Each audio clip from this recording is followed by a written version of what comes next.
검색창에 시스메이트 2017년부터 2022년 기준.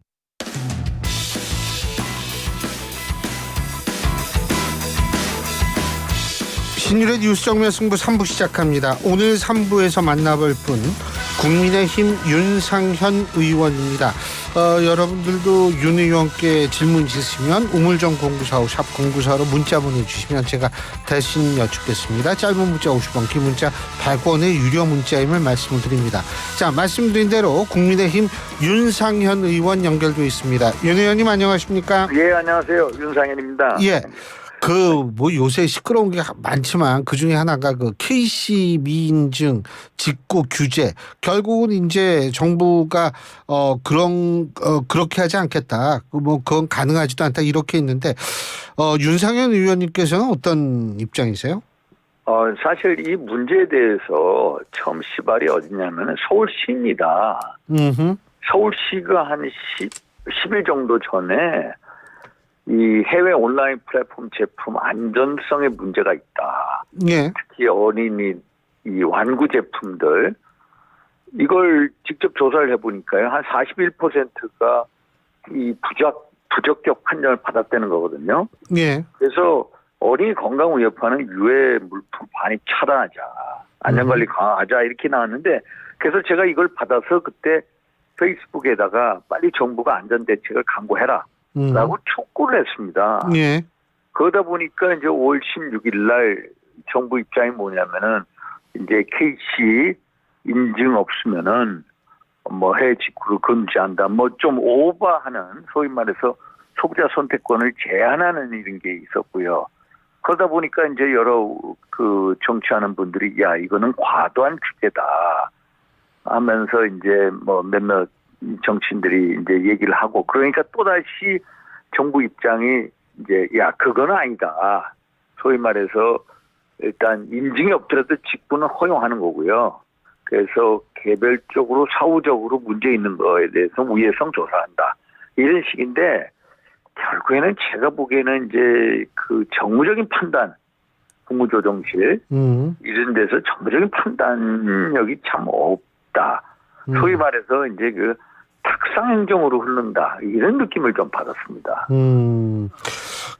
오세훈 시장이 자신의 SNS에 안전과 기업 보호는 직구 이용자들의 일부 불편을 감안해도 포기할 수 없는 가치 이런 얘기도 하면서 이 명찰 수호 다시 말해서 가는 짐승털도 불가할 만큼 사리를 잘 살피는 명찰 추호해야 할 때 마치 정부 정책에 큰 문제가 있는 것처럼 지적하는 것은 여당 중진으로서의 자신의 아쉬움이 남는다 이런 얘기를 했거든요. 어떻게 보십니까? 저도 좀 그런 느낌이 드는데 이게 사실 보면은 이 건강 안전 문제는 아무리 강조해도 지나치지 않습니다. 예.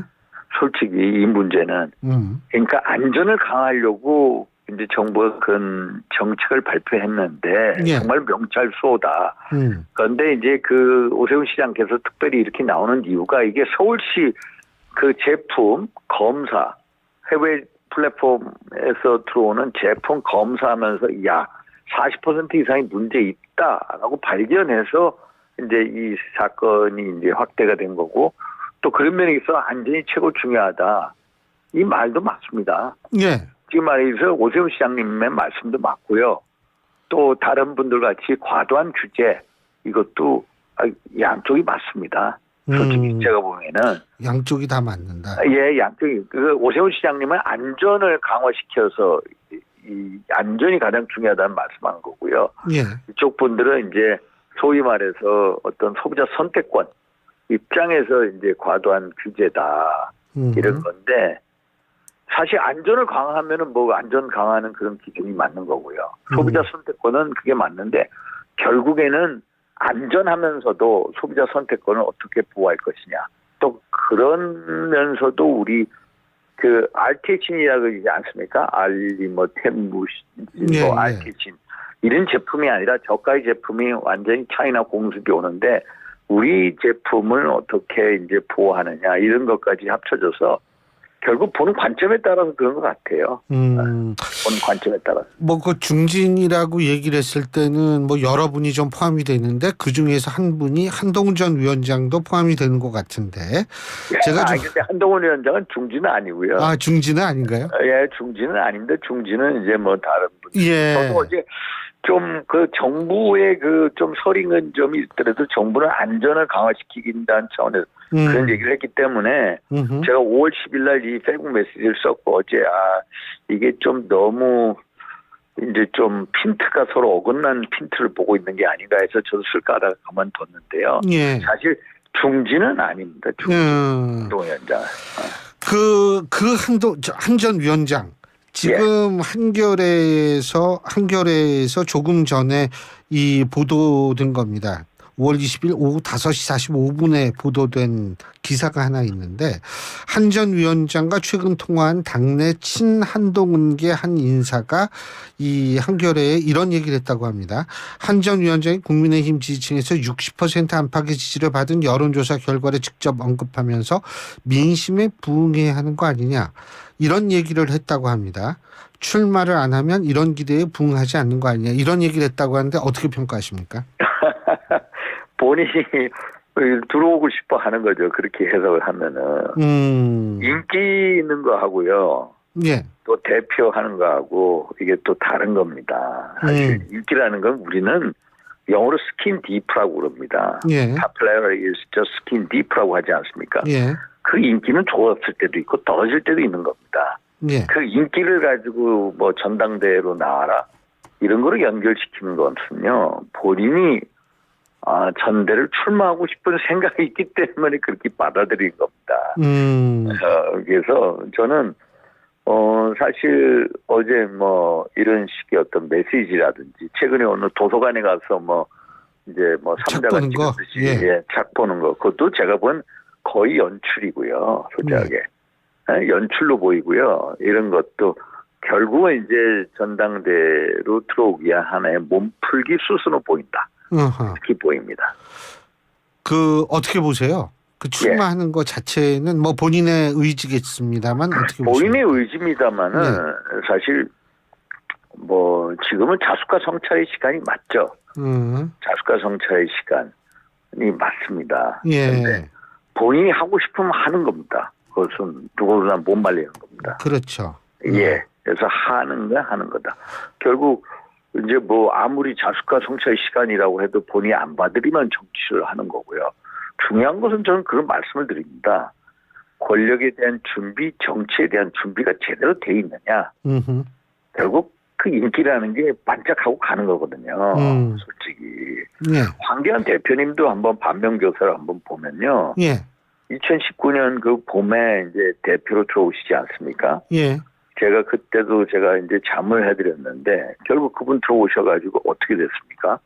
대통령 권한대행하고 저희 그 당시에 우리 야권의 뭐 이제 최고의 그 대선 주자였는데 결국 당 대표하면서 결국 본인이 어떻게 됐습니까?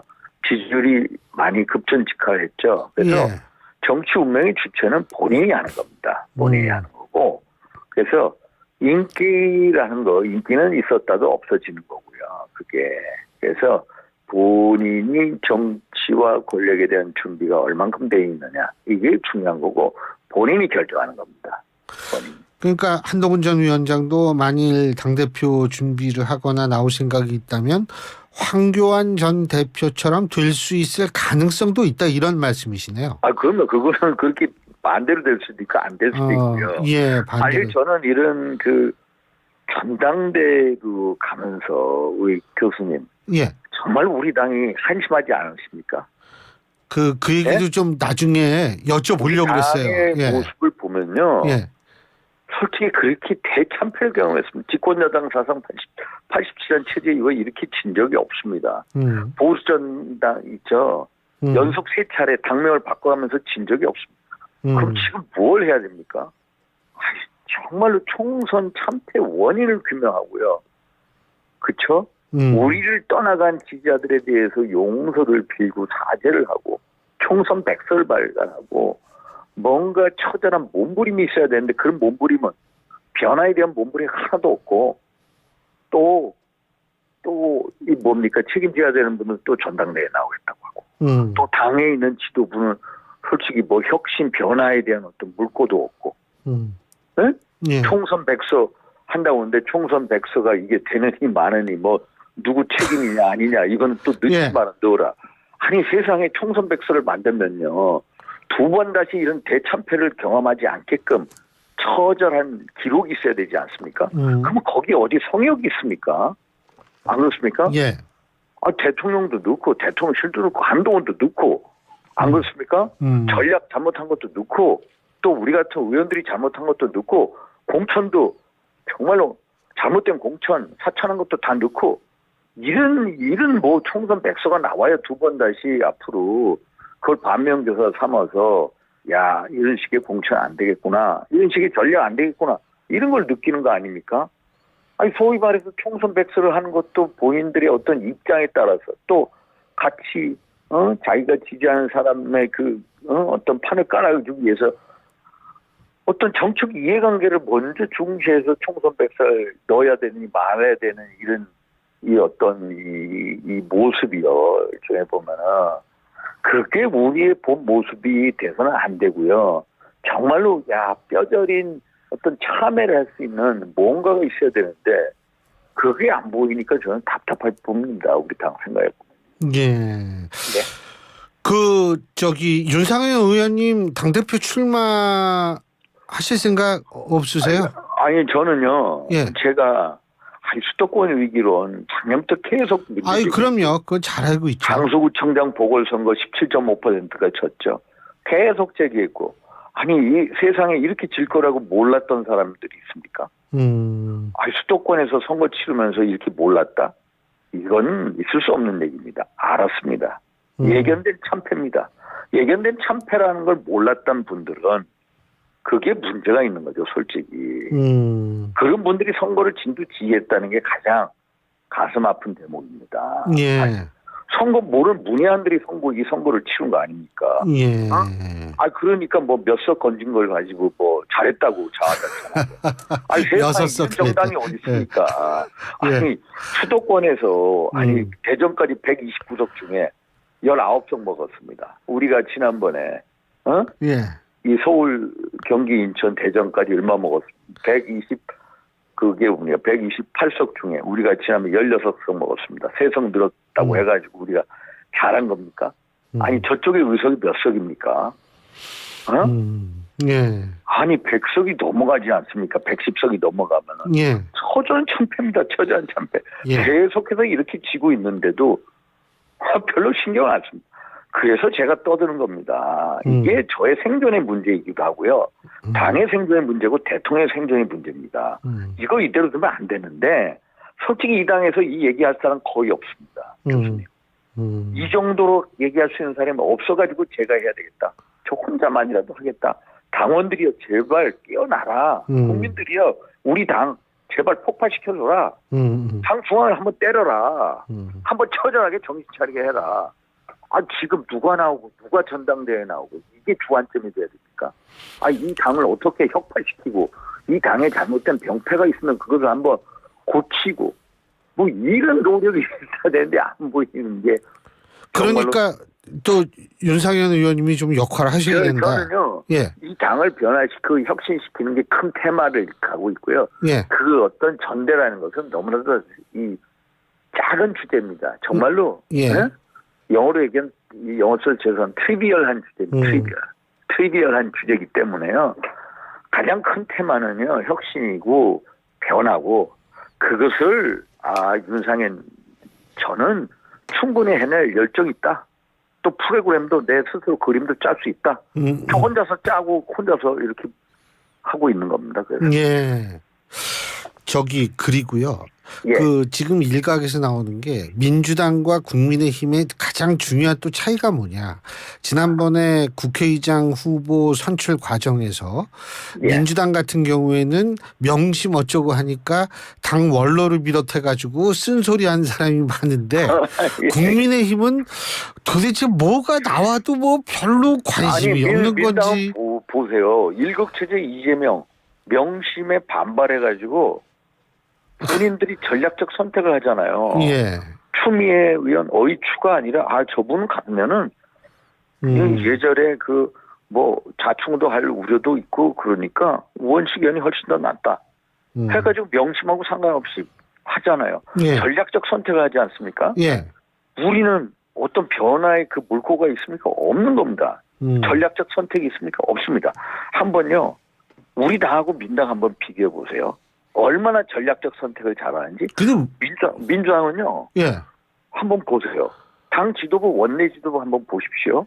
예. 수도권이 거의 과반이지 않습니까? 예. 지역구에.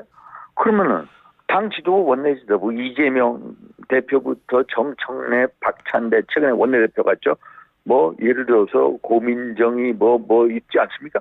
전부 수도권 의원입니다. 그 전에 홍익표 의원이나 예를 들어서 지금의 전부 원내 지도부도 수도권입니다. 수도권에서 싸우기 위해서 전략적 선택하는데 우리는 뭡니까? 수도권이 그렇게 중요하고 우리가 처절하게 맨날 패하는데도 우리 당 지도부는 영남 중심의 지도부. 원내대표도 영남 출신을 갖다 놉니다. 전략적 선택의 차이가 나지 않습니까? 우리 당대표도 한번 보십시오. 우리 지난번에 당대표 영남 중심을 뽑습니다. 표가 많으니까. 그런데 민당 어떻게 보십시오. 민당 과거에 이낙연 의원 어떻습니까? 호남 출신입니다. 지역구 어디로 가세요? 서울에 와서 지역구 합니다. 정세균 대표 호남에 있습니다. 그런데 서울에 와서 지역구 하면서 당대표합니다. 결국 수도권 의원을 당대표로 갑니다. 한번 또 보십시오. 전략적 선택이 얼마나 정교하게 민당이 이루어집니까? 대통령 후보 보십시오. 대통령 후보 누가 나왔습니까? 우리 이재명 대표, 그리고 또 누굽니까? 우리 국무총리 분. 예, 정세균 전. 아니, 정세균 말고 우리 김부겸. 아니, 최근에 떨어지신 분. 우리 이낙연. 이낙연 전. 이낙연, 전 이재명 대표. 한번 보십시오. 민당의 전략적 선택을 한번 보십시오. 누구를 대통령 후보로 만듭니까? 이낙연 전 의원보다는 이재명 대표가 훨씬 더 확장성이 있는 겁니다. 수도권이고요.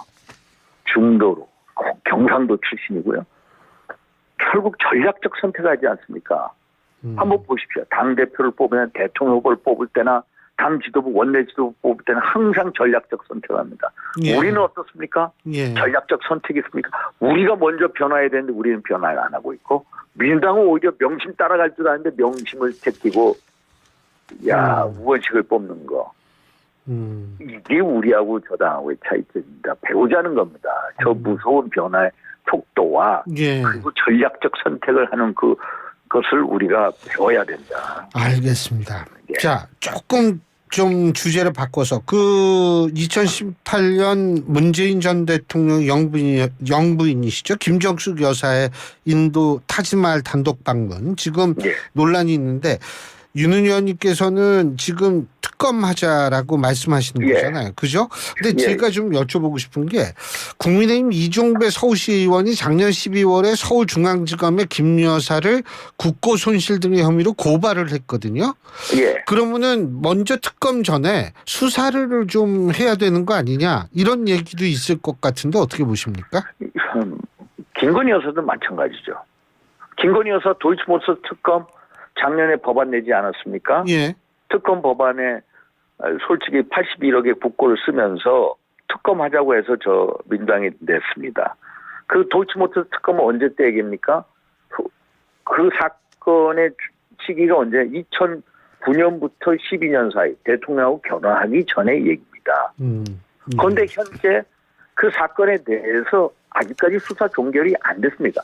문재인 검찰에서 사실 1년 반 이상을 사찰 뒤졌는데 기소를 못했거든요. 단지 서면조사 한 번 했습니다. 그런데 이 사건도 아직 안 끝났어요. 안 끝났는데 특검하자고 하지 않습니까? 마찬가지죠. 여기도 이종배 시장이 작년에 그걸 했죠. 그래서 한데도 똑같은 상황이죠. 검찰이 수사를 하고 있는데 민당도 마찬가지 특검을 주장하지 않습니까? 우리도 좋다. 그러면은 김정숙 여사는 김건희 여사보다 훨씬 더 문제가 있다. 이분은 대통령 제일 중요한 문제거든요. 아니 문체부 장관이 2,600만 원 쓸 돈을 본인이 대통령 전용기 띄우고 청와대 시장 달고 걷다가 뭐 전속 요리사 달고 가서 3억 7천만 원. 원래 예산보다 15배를 씁니다. 제가 정상적으로 판단하면요. 영분이 혼자 가시면은 그거를 민간 항공기를 타고 가야죠. 왜 대통령 전용기를 띄웁니까? 이게 오히려 문제 있는 거 아닙니까? 아니 걷다가 아르헨티나에 가는데 국내에서는 맨날 탈원전 하면서 원전 세일즈를 한다고 체코에 최고 수반도 없는데 체코를 들렸다 가고요.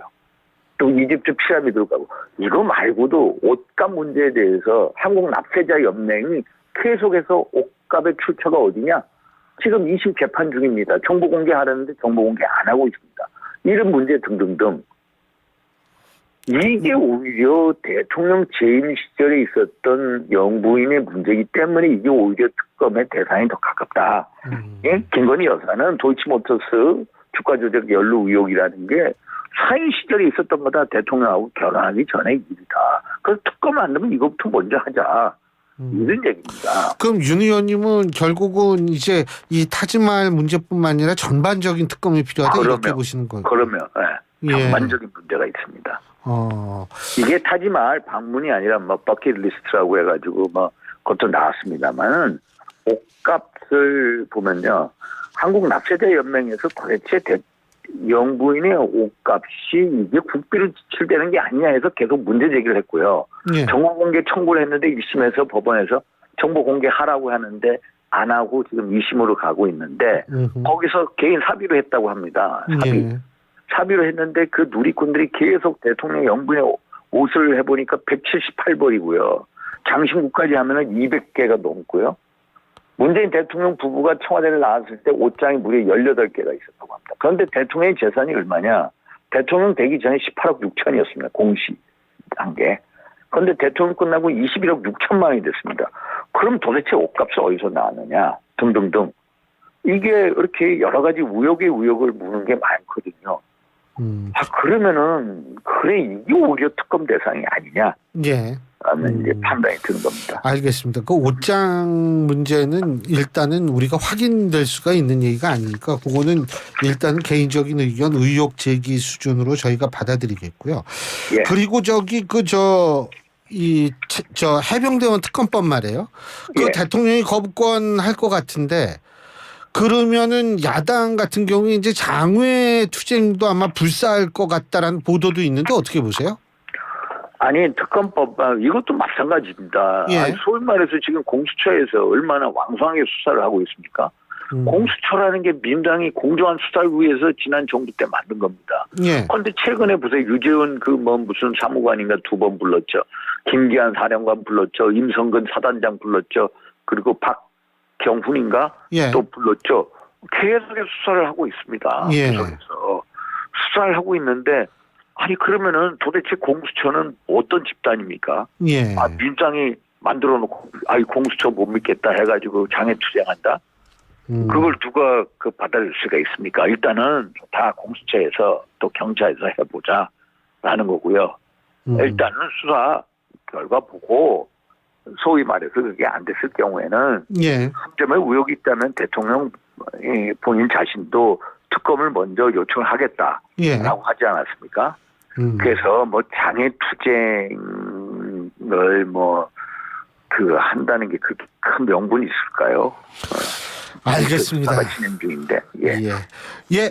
윤 의원님 오늘 정말 다양한 분야에 있어서 말씀해 주셔서 정말 감사합니다. 고맙습니다. 예, 감사합니다. 예, 지금까지 국민의힘 윤상현 의원이었고요. 한동훈 위원장 관련 여론조사 그 개요를 잠깐 말씀드리겠습니다. 여론조사 기관 조원 CNI가 스트레이트 뉴스에 의뢰해서 스트레이트 뉴스 의뢰로 지난 11일부터 13일까지 전국 18세 이상 2,002명을 대상으로 한 무선전화 자동 응답 방식의 여론조사이고요. 자세한 내용은 중앙선거 여론조사 심의위원회 홈페이지를 참조하시면 되는 여론조사였습니다. 자, 신율의 뉴스 정면 승부 3부 순서 여기서 줄이겠습니다. 잠시 뒤 4부에서 뵙겠습니다. 경기 시작.